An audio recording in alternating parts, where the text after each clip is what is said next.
Donc, déjà, je vais me présenter pour ceux qui ne me connaissent pas.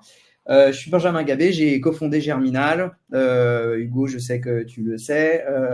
J'ai aussi cofondé Growth Hacking France il y a maintenant 7-8 ans. Alors, la communauté, je ne sais pas si elle est trop active encore, mais on était monté à. On avait eu une très très belle communauté. J'ai aussi cofondé CrunchDAO, qui est une startup de quantitative. En fait, c'était un marché, c'était un hedge fund décentralisé. Donc, le but, c'était de décentraliser les prédictions financières avec des chercheurs qui étaient dans le monde entier. On était toujours, d'ailleurs, on est toujours 3000, entre 3000 et 5000 à envoyer des prédictions. Et puis j'ai cofondé pas mal de communautés. J'ai cofondé une communauté de quant alors à Paris, mais aussi à Bangalore, à New York, à Londres, etc. Donc, on était quand même quelques centaines sur ce groupe qui était physique, lui également. Donc voilà, donc moi j'ai bossé pour des asset managers, j'ai bossé pour des hedge funds, j'ai bossé pour des instituts de sondage. Donc tout ça c'est vraiment sur de la crypto, sur du comment dire, sur de l'IA. En ce moment, je monte ma société qui est une startup. Et voilà. Donc, c'est vraiment dans ces deux dernières sociétés, Crunch et la dernière, qui est vraiment basée, elle, pour le coup, sur les agents IA, que j'ai décidé de monter ce webinaire pour transmettre une bonne partie de ce que j'ai appris.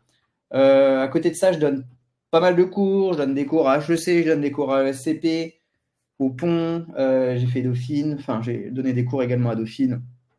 Et j'ai eu quand même beaucoup d'étudiants ces dernières années, puisque c'est quand même quelque chose que j'ai commencé il y a maintenant plus de 10 ans. Et c'est aussi pour ça que je fais cette formation, parce que j'ai toujours voulu monter le niveau de l'écosystème. Donc on est là pendant les encore 54 prochaines minutes. C'est assez dense ce que j'ai fait, mais j'ai essayé de bien le faire. La seule chose que je voudrais, c'est que à la fin de la formation, je vais vous envoyer un petit comment dire, un petit questionnaire de feedback. Je serais vraiment ravi juste si vous pouviez y répondre et me dire ce que vous avez pensé de ces 50 minutes qu'on a passées ensemble. Ça me permettrait d'améliorer ma présentation pour la prochaine fois, etc. Donc, le but, c'est vraiment de vous expliquer comment monter votre startup, votre projet IA qui fonctionne, donc qui est rentable et investor friendly. Ce que je vais vous montrer, ça fonctionne pour le B2B, ça fonctionne pour le B2C et plus globalement pour les projets qui souhaitent implémenter des process IA également. Même si ce webinaire, il est vraiment il se focalise sur les use cases, un peu un framework pour essayer de comprendre que faire, parce que c'est vraiment quelque chose qui est compliqué. En tout cas, c'est quelque chose que j'ai mis du temps à comprendre. C'était où était la vraie valeur de l'IA. Même si ça peut paraître bizarre, tout le monde en parle, mais quand il faut vraiment dire, OK, mais qu'est-ce qu'on fait? Là, il n'y a plus personne. Et donc, c'est vraiment ma promesse aujourd'hui, c'est vraiment qu'on essaye tous ensemble de comprendre comment on peut monter un business B2B ou B2C qui fonctionne. Donc, ce que je vous montre, je sais que ça fonctionne puisque c'est ce que j'ai fait. C'est des choses sur lesquelles je conseille sur des fonds d'investissement, sur des instituts de sondage, sur des gens qui font du matchmaking, sur des gens qui font du juridique. Tout ça, c'est des choses que j'ai vues. Petite chose, si vous avez une question, n'hésitez pas à la mettre dans l'onglet questionnaire. Malheureusement, comme je disais, je ne sais pas pourquoi le chat est enlevé, mais la prochaine fois, je le mettrai. Donc voilà, ce que je vais vous montrer, c'est pas de la théorie, c'est de l'expérience. C'est mon métier, c'est ce que je fais depuis maintenant quelques années, et voilà. Autre chose, ce contenu, à mon sens, il existe nulle part ailleurs. Il n'existe pas en français, il n'existe pas en anglais, parce que c'est simplement le fruit de ma recherche. C'est le fruit des 8 mois, 8 mois, 1 an que j'ai passé sur les agents IA notamment. Donc voilà, l'agenda, c'est vraiment d'essayer de comprendre les opportunités, les problématiques, toutes les erreurs, et puis mon framework que j'utilise pour bonjour Rémi, Gauthier également. Bonjour Gauthier, je crois que je ne t'ai pas encore dit bonjour.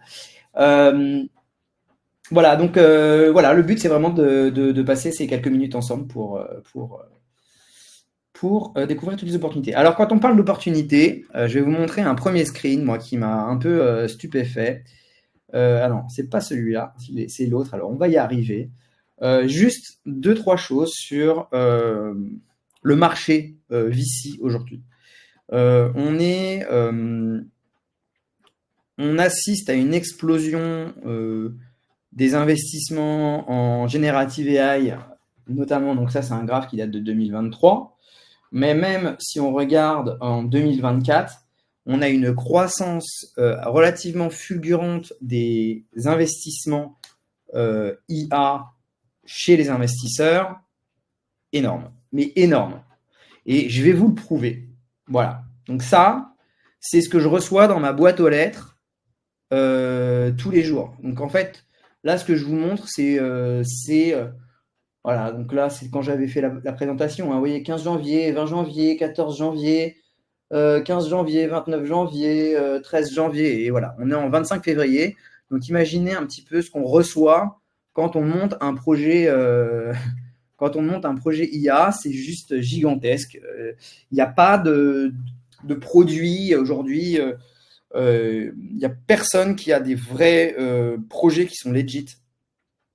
Et donc, du coup, si vous arrivez à quelque chose qui n'est pas trop mal, eh ben vous êtes saturé de VC qui viennent vous parler. D'ailleurs, mon conseil, c'est vraiment d'attendre une petite preuve de marché avant d'aller les voir. De toute façon, ils seront toujours là et ce sont des gens qui sont là pour scouter le marché. Donc, non pas qu'il ne faut pas leur parler, mais moi, par exemple, je ne leur ai pas répondu parce que je pense qu'aujourd'hui, pour moi en tout cas, ce n'est pas encore le moment. Et je sais qu'on n'a pas non plus. Enfin voilà, ce sont souvent des gens qui sont juste payés pour scouter le marché, qui viennent vous voir. En tout cas, ce que c'est une preuve absolument tangible de l'intérêt que vous avez sur le marché. Moi, je peux vous dire que j'ai fait des startups, j'avais pas du tout ça. Mais dès qu'ils voient que vous êtes dans les agents, IA, B2C, B2B, ce que vous voulez, vous vous faites saturer par les VC, c'est impressionnant. Moi, je n'ai jamais vu ça. Donc maintenant qu'on a parlé un peu marché, la première opportunité dont on peut parler, ce sont des petits agents, des micro-agents que vous pouvez faire. Ce sont des muses, il y a des gens qui sont spécialisés là-dedans. Et en fait, donc on va un peu en parler après, mais j'essaie de vous faire une overview avant de rentrer un peu dans le détail. Il y a des choses qui sont faites, qui peuvent être faites relativement simplement et qui peuvent apporter beaucoup de valeur. Donc il y a des choses qui en apportent moins. Par exemple, je vois. Donc ça, c'est ce que je vous montre, c'est des projets d'un lab dont l'objectif est de faire. C'est un peu un indie lab dont l'objectif est de faire des projets en 3-4 semaines et de les sortir. Alors il y a des choses qui sont pas trop bien, mais il y a des choses qui sont assez stylées. Donc ça, par exemple, c'est un transcripteur de médias, podcasts et vidéos YouTube. Moi, je trouve que c'est génial parce qu'en fait, typique, c'est hyper simple à faire. Je peux vais pas vous le montrer là, mais en gros, vous avez des API pour télécharger les transcripts de YouTube. Vous avez soit des capacités avec Whisper, donc un modèle IA qui va vous permettre de faire de la transcription audio. Et donc, en fait, même avec un N8N qui tourne bien, donc un outil no-code, et ben vous pouvez aller créer des logiciels comme ça qui ont une très forte valeur ajoutée pour des gens qui veulent scanner le marché. Alors après, c'est à vous de choisir votre niche. Hein. Par exemple, si vous voulez scanner le marché crypto et analyser en temps réel les vidéos YouTube, par exemple, qui sortent sur chaque jour, plus des podcasts, ben en fait, c'est quelque chose que vous pouvez faire, soit en utilisant ce type de logiciel, soit en construisant ce type de logiciel qui a très forte valeur ajoutée à mon sens. Après, voilà, ça, ce sont des notes IA. Je n'ai pas trop compris à quoi ça servait. Vous voyez, il y a des choses qui ne sont pas très intéressantes, mais où là, ça vous fait des sommaires d'un texte, d'un YouTube, d'un uploader de PDF, etc. en quelques secondes. Ça, c'est pareil, je ne vois pas trop l'utilité, mais ce que je veux simplement dire, c'est qu'il y a des choses, il y a des opportunités. Par exemple, celle-là, moi, je la trouve géniale. Et ça permet, à mon avis, de faire des petites muses qui peuvent rapporter de l'argent. Ça, c'est vraiment quelque chose de personnel, ce n'est pas une grosse entreprise. La deuxième chose que je vais vous montrer, c'est des opportunités, non pas de marché, mais des opportunités qui sont aujourd'hui marketing et qui vous permettent de parler, d'impressionner, on va dire, votre audience. Alors pour ça, je vais vous montrer.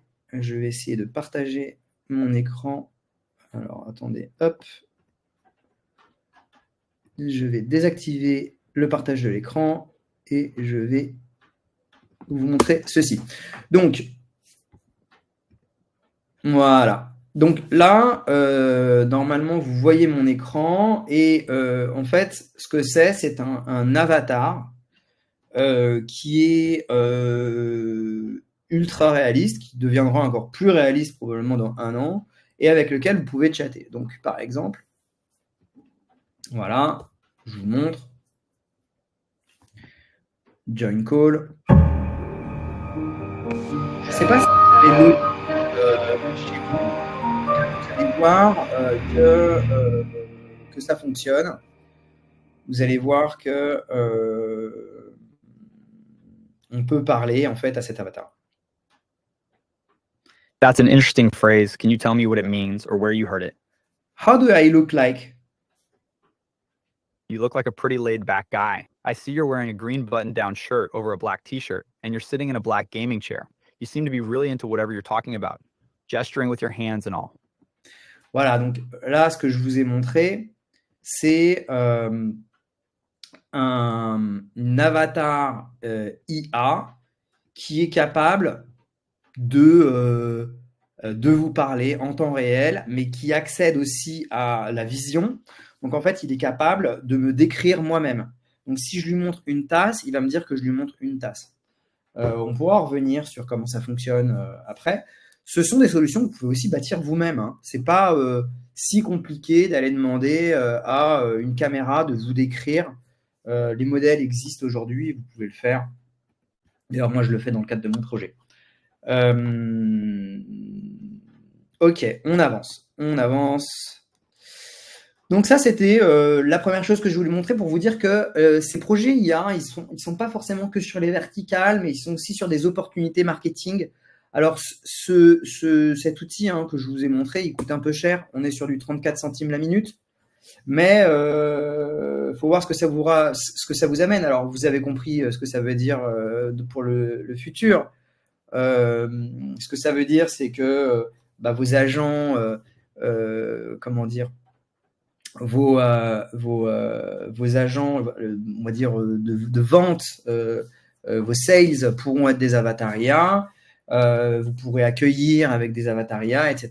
Et en fait, c'est probablement quelque chose qui va se faire puisqu'il y a une transformation du marché, typiquement avec l'audio, mais on va y revenir et je pense que la vidéo participe de cette révolution audio. Voilà, pour ne pas donner plus d'exemples, le nombre de personnes qui vous envoient des voice notes aujourd'hui par rapport à il y a 3 ans, c'est x10. Et donc voilà, on est sur une transformation des utilisations consommateurs et donc voilà. Le problème là-dedans, c'est que vous avez beaucoup de difficultés, c'est très compliqué parce que en fait, la vérité, c'est qu'il n'y a pas de documentation sur Internet, pas de documentation centralisée et c'est d'ailleurs un des projets que j'ai, c'est d'essayer de centraliser au maximum ces informations, mais d'un point de vue business. Alors, quand je vous dis qu'il n'y a pas d'information, c'est un peu faux, en fait, c'est une simplification. Vous avez d'excellents sites internet, par exemple comme Hugging Face, sur lesquels vous pouvez aller, sur lesquels d'ailleurs je vous conseille d'aller pour vous former. Mais la problématique, c'est que ce sont des choses qui sont relativement théoriques et vous n'allez pas forcément comprendre les tenants et les aboutissants. La deuxième chose que vous pouvez faire, c'est aller sur les MOOC des grandes écoles, mais encore une fois, vous allez tomber sur des programmes pour les top managers ou souvent des choses qui sont déjà périmées, qui sont sur la Gen AI. Et puis, c'est des gens qui ne sont pas sur le terrain. Donc, en fait, ils vous expliquent des choses qui ne servent pas à grand-chose, sauf à donner des certifications. Mais nous, en tant qu'entrepreneurs, ça ne nous intéresse pas. Ouah, donc, moi, ce sont des centaines d'heures d'expérimentation, de tests et surtout d'erreurs, parce que j'en ai fait énormément. La chose aussi que je peux vous dire, c'est que quand vous travaillez sur l'IA aujourd'hui, tout périme extrêmement vite. Par exemple, en 6 mois, on a vu l'avènement des real-time models, on a vu l'avènement de la voix, on a vu l'événement des agents. Eh ben oui, mais si vous aviez commencé votre projet IA il y a 1 an et demi, eh ben vous seriez sur ChatGPT et c'est tout. Et en fait, tout ce que vous avez fait il y a 1 an et demi, vous seriez à le jeter à la poubelle aujourd'hui parce que, en fait, intégrer des modèles real-time, la voix et les agents, c'est aujourd'hui incontournable pour trouver de la valeur à son projet. Et donc, moi, dans mon projet personnel, j'ai abandonné, par exemple, j'avais fine-tuné mon LLM qui fonctionnait mieux que OpenAI d'ailleurs sur mon use case. J'ai pas la prétention de dire que mon modèle est meilleur qu'OpenAI, mais sur mon use case, pour ce que je voulais faire, j'avais réussi à le fine-tuner. En décembre, j'ai pris, donc ça m'a mis 4 mois, ça m'a coûté de l'argent. Et en décembre, j'ai pris la décision de couper ce modèle parce que les technologies pour de l'utilisation d'open source n'allaient pas assez vite. Donc, je ne pouvais pas donner la valeur, je ne pouvais pas aller aussi vite que la technologie et donc donner la valeur potentielle maximale à mes clients. Et donc, je suis retourné sur OpenAI, mais je garde mon modèle parce que je sais que je vais pouvoir le fine-tuner.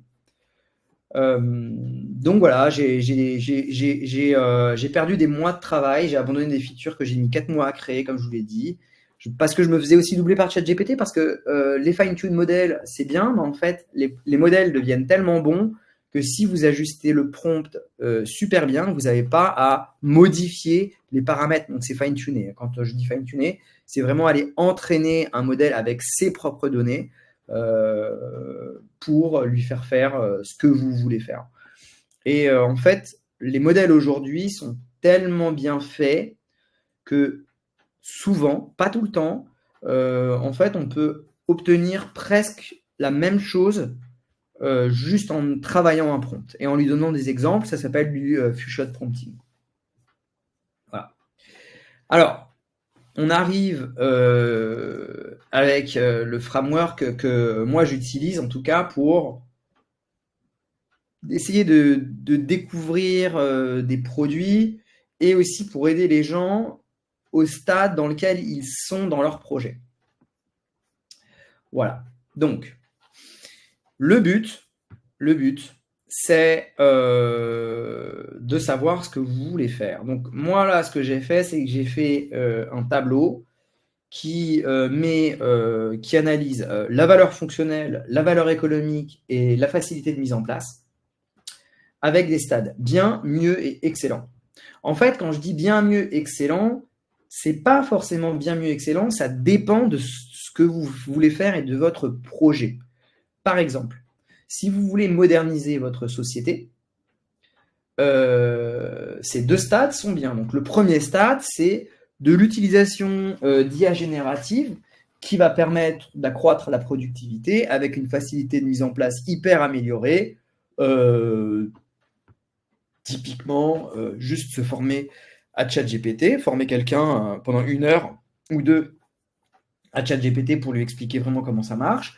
Vous pouvez aussi mettre notamment des custom GPT en place pour votre entreprise qui peuvent être extrêmement bons et que vous pouvez partager avec vos collègues. Juste, si vous avez des questions, n'hésitez pas à les poser, j'y réponds, hein, je les vois. C'est juste que, encore une fois, je suis désolé, le chat et je ne sais pas comment le mettre. Gérer? Non, je ne sais pas. Désolé, j'ai dû me tromper dans les settings. Et là, non, je ne peux pas. Désolé. Bon, avançons. Donc ça, déjà, ça vous permet d'avoir, si vous savez un peu utiliser ChatGPT, ça va vous permettre relativement simplement de booster la productivité de votre bot. La deuxième chose, c'est quelque chose que je dis qui est mieux. C'est toujours pas ça, mais c'est mieux. Et c'est super pour une société qui est existante, que vous voulez moderniser. ce sont d'utiliser des agents IA sur des workflows complets. Et là, ce que ça vous donne en termes de valeur économique, c'est littéralement des baisses de coûts d'exploitation. Et pour ce faire, il faut comprendre ce que c'est que des flows agentiques et intégrer les agents. C'est pas nécessairement compliqué de comprendre les agents, même s'il faut trouver la bonne référence. Et il faut surtout avoir la bonne méthodologie pour les intégrer. On va en parler un petit peu plus bas. Et puis ensuite, il y a la chose qui est excellente, qui est d'avoir un projet natif IA avec de l'utilisation multimodale. Encore une fois, on va en parler un petit peu après. Et d'aller carrément ouvrir une nouvelle valeur économique. Donc, si par exemple, vous avez un arbre de découverte, vous savez, un petit peu comme dans les jeux vidéo, c'est un petit peu comme si le excellent vous crée une nouvelle branche sur laquelle il peut y avoir un ruissellement de sous-branches. En fait, c'est ça ce qui est excellent. Et pour ça, il faut être capable d'identifier des use cases et d'intégrer des agents IA, et ça devient compliqué. Donc, si vous faites une startup, je vous en conjure, ce qui est important, c'est d'essayer de viser l'excellent, évidemment. Alors, pourquoi il faut viser ce qui est excellent? C'est parce qu'en fait, c'est une question de défensibilité. Les deux premiers stades, le bien et le mieux, en fait, c'est très simple pour une société d'aller reproduire ce que vous faites. Utilisez ChatGPT, ok, mais tout le monde peut le faire. Faire des agents, c'est bien, ça va consolider votre bilan à la fin de l'année. Et donc, ça peut donner un petit peu de défensibilité, mais c'est toujours pas le top. Or, la troisième, c'est vraiment de l'innovation et de la défensibilité, et c'est ça qu'il faut aller chercher. Donc, pour résumer cette chose, et moi, je l'ai appris au contact des VC, c'est ce que je vois sur le marché. C'est bête, mais on n'y pense pas nécessairement. Mais c'est de se poser la première question. Il y a deux exercices à faire. Le premier exercice, c'est de se dire, OK, est-ce que ce que je fais, ChatGPT peut le faire? Et la deuxième chose, c'est d'aller le tester. Et la troisième chose, c'est de se dire, est-ce qu'il pourra le faire dans 6 mois ou 1 an? Typiquement, il y a des gens qui essayent... alors, bon, voilà, je vais arriver là-dessus. Vous allez comprendre, je pense que vous allez comprendre où est-ce que je veux en venir. En fait, si c'est pour faire des résumés, j'ai envie de dire, restez chez vous, quoi. En fait, ça ne nous intéresse pas. On n'a pas envie d'avoir des gens qui font des résumés. En revanche, si vous voulez convaincre en masse, évaluer en masse, analyser en masse, fluidifier en masse, là, vous allez vous tourner vers des solutions d'IA générative que vous pouvez coupler avec des agents. De l'autre côté, vous pouvez aussi créer une startup qui est scientifique. Et cette fois-ci, vous n'allez pas utiliser de l'IA générative, mais des datasets que vous allez entraîner. Donc, par exemple, moi, dans le cadre de ma dernière startup, c'était un hedge fund décentralisé. On avait des datasets qu'on envoyait à des data scientists dans le monde entier qui nous renvoyaient leurs prédictions financières. Mais cette IA quantitative n'utilise peu l'IA générative. Donc voilà, donc c'est vraiment quand vous créez votre startup, vous dites ok, qu'est-ce que je veux faire? Est-ce que vous voulez une IA qui décide, on va dire, ou une IA qui crée du contenu? L'IA qui décide, c'est celle-là. Si vous voulez avoir, souvent en tout cas, ça va être plus quantitatif, ça va être un dataset. Et ça vous crée une énorme défensibilité parce qu'il n'y a personne pour venir vous chercher sur le marché. Alors que de l'autre côté, si vous voulez créer du contenu, ou être dans cette catégorie de création de contenu, c'est l'IA générative. Et voilà, donc là, c'est les use cases, pour moi, c'est convaincre, évaluer, analyser, fluidifier grâce notamment aux agents qui utilisent l'IA générative. La deuxième chose, c'est une fois que vous avez décidé finalement ce que vous voulez faire, en fait, c'est quoi la technologie sous-jacente? La technologie sous-jacente, c'est de faire des sommaires, des résumés et de la transcription. C'est ça l'IA générative. Et le problème de l'IA générative, c'est que votre défensibilité, elle est très très basse. De l'autre côté, vous avez l'IA quantitative qui vous permet de dire, OK, mais est-ce qu'une action performera mieux est-ce qu'une action en bourse, par exemple, performera mieux qu'une autre? Est-ce qu'une molécule, par exemple, pour un laboratoire pharmaceutique, fonctionnera mieux qu'une autre? Ça, c'est de l'IA quantitative. Et donc, voilà, la première chose, c'est quoi votre projet? La deuxième, c'est qu'est-ce que je dois mettre en face pour ce projet? Si vous voulez donc créer du contenu, c'est de l'IA générative. Si vous voulez prédire, classer ou classer des données chiffrées, ben, en fait, c'est de l'IA quantitative. Donc, en termes de difficulté, sommaire, résumé, transcription, recherche, c'est relativement simple. ChatGPT le fait, vous pouvez utiliser des solutions open source, je vous encourage à le faire, quoique, parce qu'en fait, quand vous créez votre startup, vous avez besoin d'aller vite, vous avez besoin de quelque chose qui fonctionne, et pas de vous alourdir avec des technologies qui sont... voilà, vous avez besoin de quelque chose qui est seamless. Donc, allez vite, ça c'est mon conseil, allez vite, foncez. Ne vous dites pas, oui, mais moi, je veux du open source, du ci, du ça. Non, non, vous connectez la première chose qui fonctionne, et puis vous y allez. De l'autre côté, les startups quantitatives, ça peut être facile comme très très difficile à faire. Et ce que vous pouvez faire, en revanche, c'est aller utiliser de la création de contenu pour générer des datasets qui n'existaient nulle part ailleurs. Donc ça s'appelle des données qui sont synthétiques. Donc en fait, vous pouvez recréer des données synthétiques grâce à ChatGPT. Moi, c'est quelque chose que je fais, par exemple, aujourd'hui, typiquement dans ma startup, puisque ce que je fais n'existe pas, il n'y a pas de données sur le marché. Donc, j'utilise un LLM pour aller créer des données synthétiques. Ensuite, l'étape 3, c'est de vous dire, OK, donc j'ai décidé ce que je voulais faire, je sais quelle technologie je dois utiliser, est-ce que je dois laisser de l'autonomie ou non à mon système? Si vous souhaitez laisser de l'autonomie, c'est une question agentique, en fait. Donc, vous allez juste agencer des agents. Si vous n'avez pas vraiment besoin d'autonomie, bon, voilà, vous juste vous couplez à ChatGPT et puis c'est tout. Typiquement, pour revenir sur qu'est-ce que c'est que d'avoir de l'autonomie, de ne pas avoir d'autonomie, voilà, ce serait cette muse-là dont je vous ai parlé.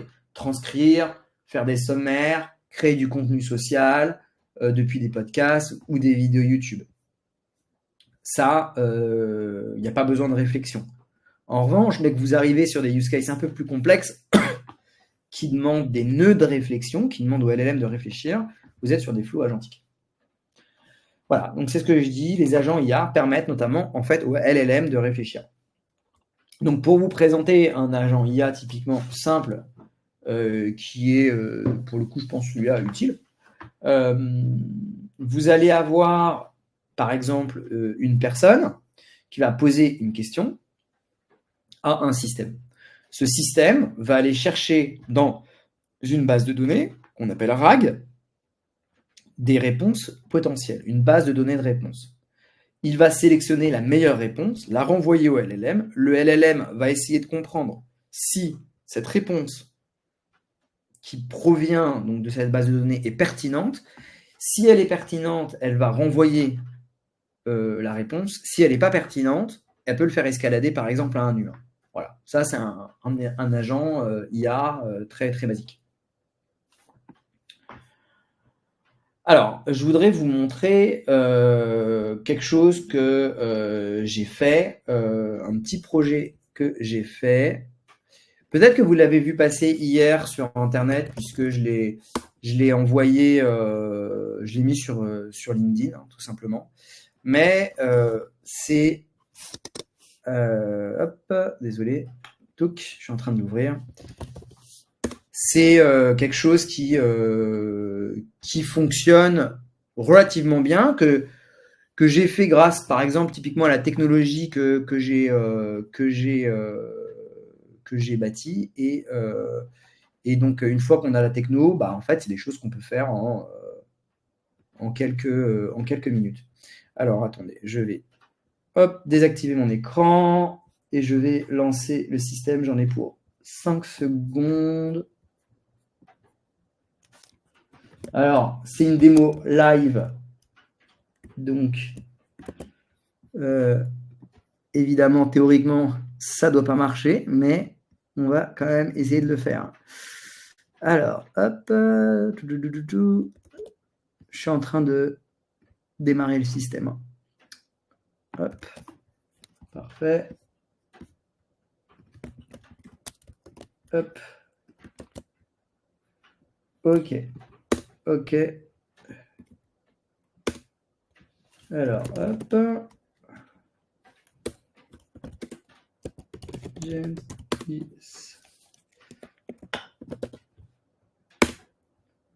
OK, c'est parti. Alors, je vais partager mon écran. À nouveau, back to tab, partager l'écran. Chrome, voilà. Donc, c'est ce que j'ai fait, c'est un personal shopper. Donc, en fait, c'est pas du tout mon projet. Hein.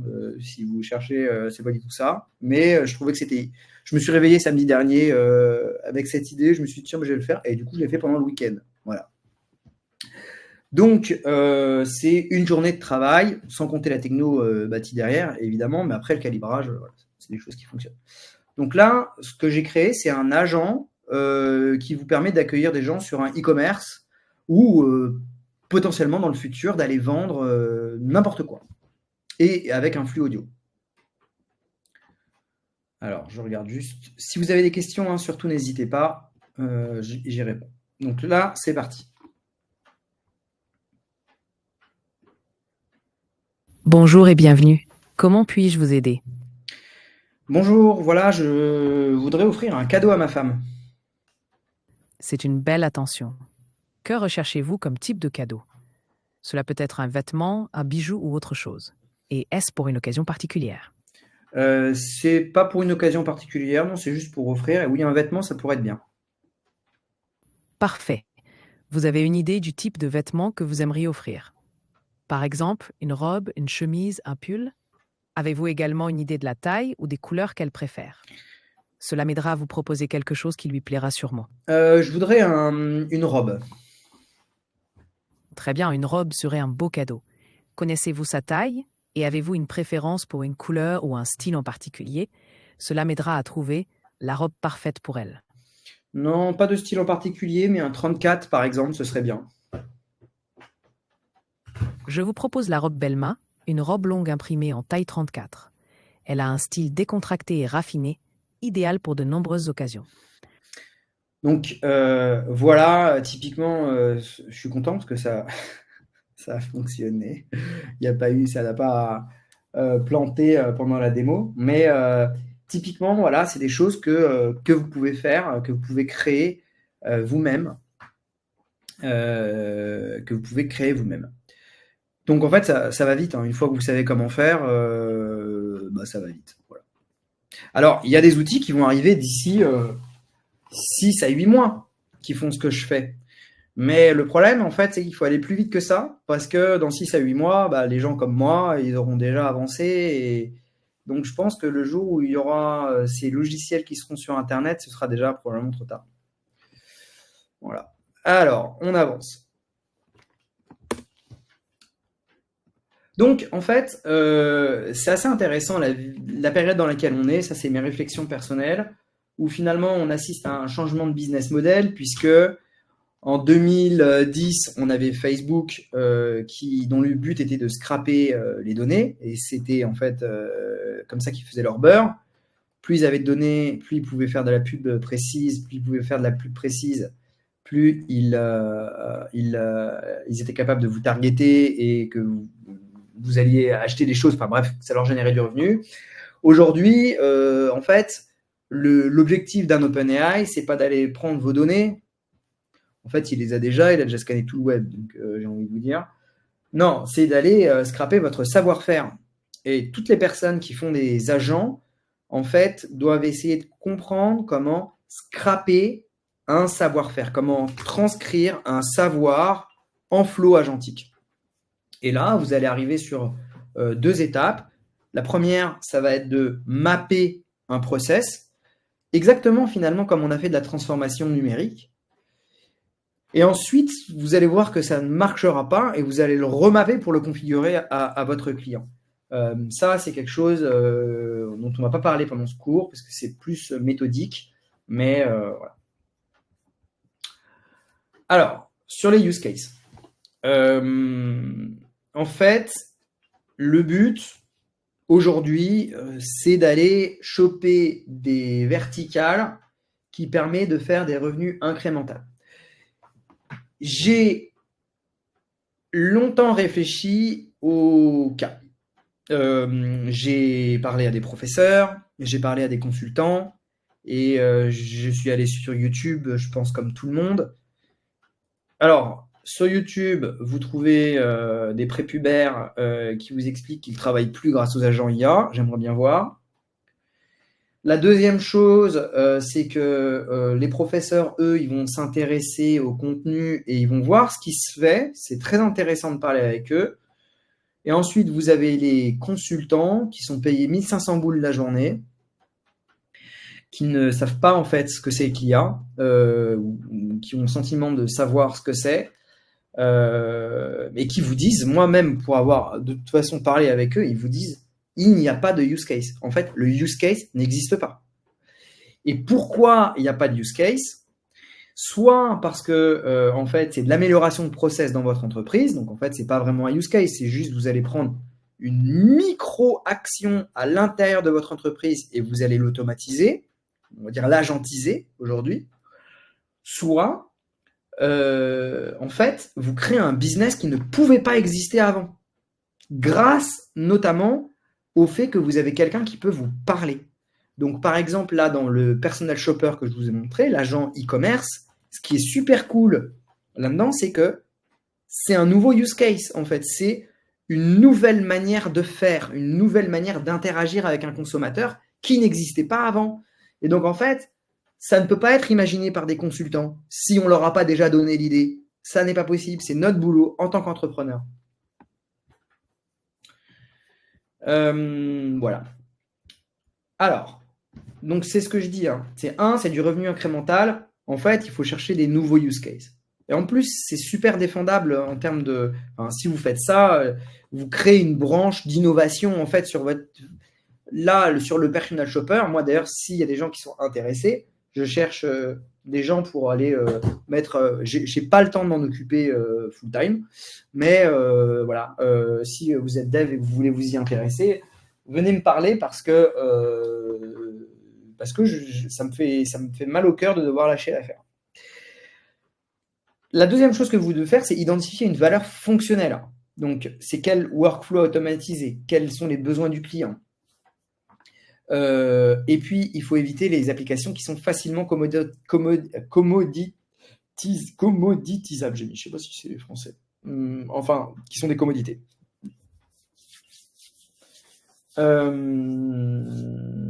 Voilà.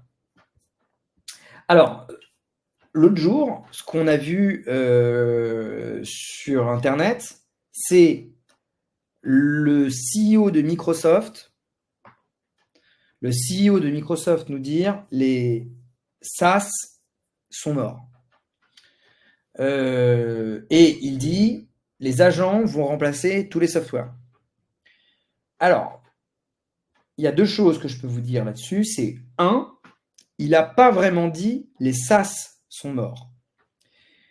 Si vous allez sur Internet, c'est ce que vous allez voir, mais il n'a pas vraiment dit ça. Il a dit le back-end des SaaS va complètement être chamboulé parce que je ne sais pas si les gens qui écoutent ont des notions en informatique, mais en informatique, une base de données, elle réagit. En fait, il y a des bases de données et vous pouvez interagir avec ces bases de données avec des opérations qui sont des opérations qu'on appelle CRUD. En gros, ce sont des opérations d'insertion d'objets, enfin de données dans une base de données, de modification, de suppression, etc. Et avec les agents IA ou avec l'IA, vous n'avez plus besoin d'avoir ce type d'opération, puisqu'en fait, un LLM avec de l'IA générative est capable d'avoir en fait une base de données et juste d'aller faire de l'inférence, d'aller faire de la prédiction avec un LLM sur ce que c'est. En fait, il peut retrouver très simplement une donnée. Donc, vous n'avez plus besoin de faire des opérations crudes. Et donc, quand vous comprenez ça, vous vous rendez compte qu'en fait, les SaaS tels qu'ils existent aujourd'hui, toute l'architecture des logiciels, elle est morte. Et ça, c'est un énorme changement. Et c'est une ère d'opportunité qui est vraiment sans égale. Ensuite, ça va être d'identifier une valeur économique. Comment démontrer un retour sur investissement clair, c'est hyper important. Les VC, si vous voulez déjà vendre des VC, ils attendent évidemment une valeur économique. Vous devez le prouver. Et aujourd'hui, c'est possible d'aller faire des choses relativement simples et relativement vite qui sont capables de dégager du cash. CF, ce que je vous ai montré au-dessus. Voilà. Alors, il y a deux choses que je veux dire, deux dernières choses là-dessus. Ça, c'est le b.a.-ba, j'ai envie de vous dire, de l'entrepreneuriat. Cibler des niches. Vous devez faire des choses ultra précises. Mais ça, probablement, vous le savez déjà. Si vous ne le savez pas, je vous le redis. Il faut être extrêmement précis sur votre projet. La deuxième chose, c'est d'aller leverager de la multimodalité. Donc, leverager de la multimodalité, c'est hyper important parce que donc la multimodalité, qu'est-ce que c'est?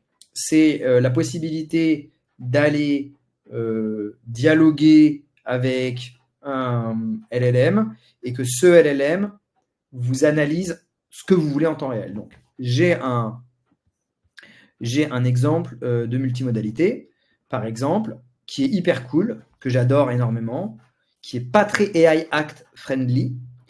D'ailleurs, ça mériterait un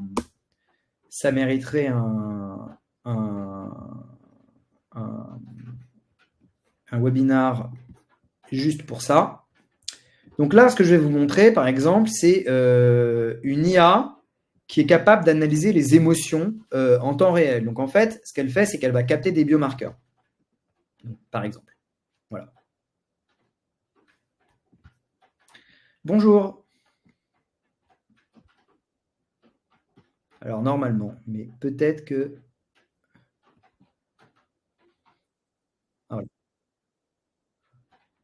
Voilà, donc là, vous voyez, excitation, intérêt, détermination, doute, concentration, détermination.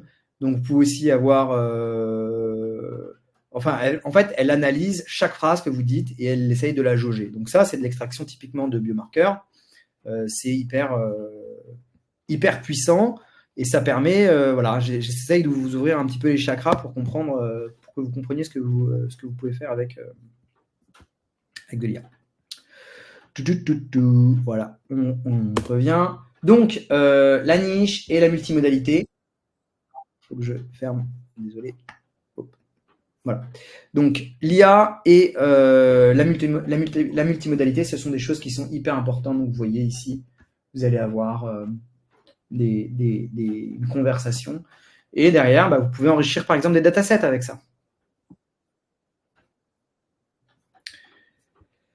Alors, du coup, ça arrive un petit peu à moi ce que je vous propose. C'est que ça, c'est quelque chose que je suis en train d'expérimenter aujourd'hui. Moi, je vais créer une formation dont le but est vraiment d'aller beaucoup plus loin pour essayer de trouver des questions. C'est la question que tout le monde se pose. Je fais quoi avec de l'IA? Ce que je vous disais l'autre jour, tout à l'heure, c'est que moi, j'ai fait le tour des consultants, c'est néant. La majorité des projets ne servent à rien, ou ne sont pas faisables, ou n'utilisent pas l'IA. Donc moi, ce que je voudrais vous proposer, c'est une méthode simple et applicable pour trouver un use case. On va aller beaucoup plus loin que ça.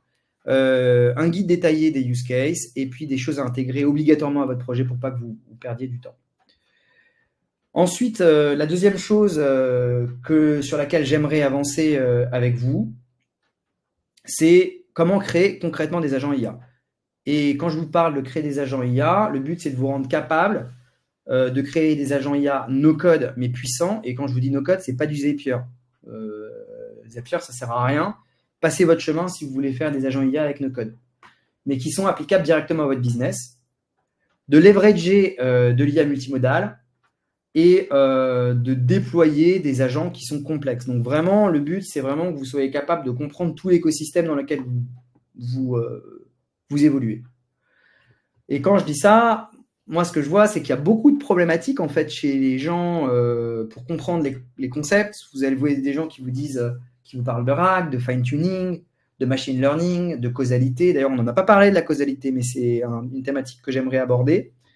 Des corrélations, des LLM, des neural networks. Enfin bref, vous avez plein de mots qui finalement sont simples, mais les gens ont beaucoup de mal à les comprendre et l'utilisent à tort et à travers, à mon sens. Alors qu'en fait, c'est très simple. Ce sont des concepts simples qu'on peut comprendre et qui ne sont pas difficiles. Voilà. Et qui permettent aussi d'aller trouver les bonnes solutions sur Internet. Et les bonnes solutions, c'est pas Zapier. Désolé. C'est-à-dire, je peux vous le dire, ce que je vous conseille, à la limite, c'est d'utiliser N8N. C'est la seule chose qui trouve foi pour moi. Et encore, quoique non, N8N, c'est bien. Mais c'est pas avec ça que vous allez créer des choses super, vous allez créer un projet révolutionnaire, quoi. Donc, dès que vous voyez sur Internet des gens qui vous parlent de Zapier, franchement, passez votre chemin. C'est exactement la même chose. Ils refont exactement la même chose que de l'automatisation, mais avec de l'IA. Donc, il n'y a aucun apport et c'est même moins précis. La troisième chose, c'est vraiment comment commencer son projet. Et le but, vraiment, c'est de vous rendre capable de faire des bons choix techniques. Parce que moi, je me suis gouré dans tous les sens. C'est des mois et des mois et des mois de travail. D'identifier comment commencer son projet. De mapper un savoir humain en savoir IA. Comment vous allez concrètement transférer ce savoir humain en savoir IA. Et voilà, la problématique là-dessus, c'est que même en ayant trouvé une idée, c'est complexe de savoir par où commencer, c'est complexe de faire des bons choix techniques, c'est complexe de prototyper pour comprendre comment ça fonctionne. Donc, il faut vraiment créer toutes les choses en pseudocode, et ça, c'est des choses qu'on peut faire évidemment ensemble. Alors, la probabilité, c'est que si vous le faites seul, vous allez faire comme moi, à savoir que vous allez tourner en rond, alors qu'il y a des solutions qui existent, qui sont simples et qui sont facilement implémentables. Donc voilà. Nous, là, le but, en fait, vraiment de la formation, c'est vraiment de vous donner un framework qui est simple, en 5 étapes, pour bien commencer son projet. En résumé, ce que je voudrais faire dans cette formation, c'est que vous compreniez les use cases, que vous puissiez sélectionner le meilleur use case, que vous soyez en mesure de gérer et de déployer un projet IA ou de créer le vôtre, d'être en mesure de créer un agent IA simple et d'éviter les erreurs qui m'ont coûté 6 mois. Alors attendez, j'ai une question. Tu as un avis sur les outils de création content avec IA? Alors merci Stéphane pour ta question. Oui, j'ai un avis très tranché. C'est souvent très nul parce qu'en fait, les outils d'IA générative sont... en fait, un LLM, il faut comprendre comment il fonctionne. Un LLM, ça fonctionne avec ça donne des réponses moyennes puisque ça a été entraîné sur un corpus. Et comme la réponse est moyenne, la production de contenu est moyenne et donc du coup, ça tape souvent à côté et je pense que c'est souvent mieux, 90% des use cases, de le faire soi-même.